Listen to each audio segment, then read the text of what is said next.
တူးနမိတ်ကိုတုံးချပြီးတော့ပတ်စံဆယ်သိန်းချီလောက်စားသွားတဲ့ဖြစ်ရပ်ကိုပြောပြလာတဲ့ပို့ကြောင့်အားလုံးမင်္ဂလာပါရှင်အခုတင်ဆက်ပေးမယ့်အကြောင်းအရာလေးကတော့တူးနမိတ်ကိုတုံးချပြီးပတ်စံသိန်းဆယ်ချီလောက်စားသွားတဲ့စင်မကောင်းဖြစ်ရတဲ့ခုအကြောင်းကိုဖော်ထုတ်ပြောဆိုလာသူပို့ကြရဲ့အကြောင်းလေးကိုဖော်ပြတင်ဆက်ပေးမှာဖြစ်ပါရဲ့ရှင်။မင်းသမီးပို့ကြပြုခင်ကတော့သူမအိမ်အောင်ကြပြီးသွားတဲ့ကကျန်နာဆိုင်ကြီးကိုဦးစီးဖွင့်လိုက်ကလောက်ကိုင်းနေကြတာဖြစ်ပြီးသူမရဲ့မင်းသမီးရှိန်ဝါတစ်ခုနဲ့ဒီရနာဆိုင်ကြီးဟာအောင်လဲအောင်မြင်လျက်ရှိနေရပါဒီလိုအောင်မြင်လာတဲ့နီးအွန်လိုင်းပေါ်ကလိမ်ညာနေသူတွေကလည်းသူမရဲ့ရနာဆိုင်နမိတ်ကိုတုံးချကရှိုးသားပြီးအသိပညာချို့တဲ့သူတွေကလိမ်နေမှုတွေပြုလုပ်နေကြတာပဲဖြစ်ပါရဲ့ပို့ကြဒီလိုသူမရဲ့နမိတ်ကိုတုံးပြီးလိမ်နေသူတွေရှိကြောင်းပြောနေပေမယ့်အချို့ကအချို့အချောင်ရတာမျိုးတွေကိုမကြရီနိပညာပိုင်းနဲ့ပတ်သက်ရင်မကျွမ်းကျင်မေအတုနဲ့စစ်တာမှမခွဲတတ်မှုတွေကြောင့်အလိမ်ခံရတဲ့ဖြစ်စဉ်တွေလည်းရှိနေစေဖြစ်ပါရဲ့ပို့ကြ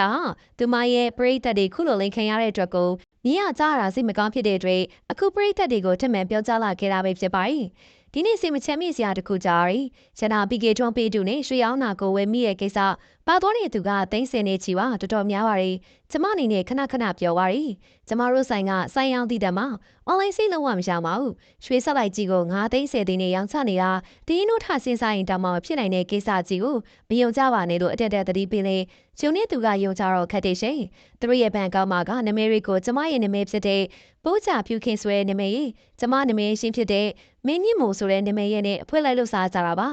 အထူးမန်းတီတို့တည်ထားတဲ့ဖုန်းနံပါတ်အကောက်ပိုင်ရှင် personal data ကိုလည်းဘယ်ဘက်မှပေးမသိပါဘူး။ဒါကြောင့်ဘသူပဲဝါဆိုတာကိုလည်းစုံစမ်းစစ်ဆေးဖို့တခါမှခွင့်မရခဲ့ပါဘူး။ကျမဆိုင် KB ကရနာ PK ထွန်းကုမ္ပဏီနာမည်နဲ့ KB အနီအကောင့်တစ်ခုပဲသုံးပါရီ။အဲ့ဒီ KB ကိုလည်းဆိုင်လာဝင်မှသာရှာမေးပြီးတော့လွှဲနိုင်တာဖြစ်ပါရီ။ online ကနေရောင်းချခြင်းနဲ့ပို့ခြင်းလုံးဝမရှိပါဘူးရှင်။မီဒီယာအင်တာဗျူးလည်းဖြစ်ထားသလိုအလင်းသိရင်လည်းလင်းသိသလိုအမြဲတမ်း post တွေညပေးပါရီ။ချီရတဲ့ customer များအတူမမိစေဖို့အခုလို post တင်ရခြင်းဖြစ်ပါရဲ့ရှင်။ Facebook follower 9သိန်းကျော်ရှိတဲ့ပိကသာ PC ဖြစ်ပါရဲ့ရှင်ဆိုပြီးတော့သူမရဲ့ပရိသတ်တွေတတိထားကြဖို့ထက်ဆင့်အသိပေးပြောဆိုသွားခဲ့တာပဲဖြစ်ပါရဲ့။ပရိသတ်တရားတို့ဒီကိစ္စနဲ့ပတ်သက်ပြီးတကြသားရွှေစဲကြိုပါရွှေတစင်စာကိုစိတ်ကနေနဲ့ချောင်းရကျင်စိတ်ကြောင့်အလင်းခဲရလာဒီလောက်ခေတ်တွေတိုးတက်နေတာအခုထိလင်ခံထိနေတော့မတန်မရလို့ခြင်းနဲ့လောဘကြောင့်လဲပါဝင်နေဒီလောက်ခဏပြောနေရတာမှလင်ခံထိနေကြလိန်နေသူအပြစ်မဟုတ်တော့ဝဲရသူတွေကိုကညံမရှိတာတက်တာရင်ပြီးတော့တကယ်ရမယ်ထင်နေတာအလိန်ညာဆိုတာဈေးကြည့်ုံနဲ့ထိသားမျက်နှာရှိပြီးသားပါ